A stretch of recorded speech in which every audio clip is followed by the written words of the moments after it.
Now we will talk about the example of the mind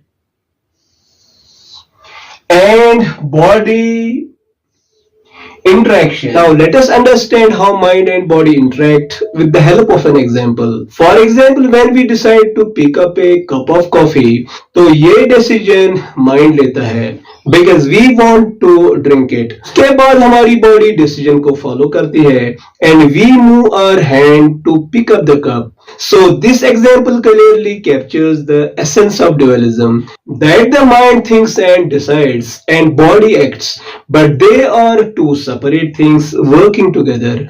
Last point on the board is Descartes' influence on modern psychology.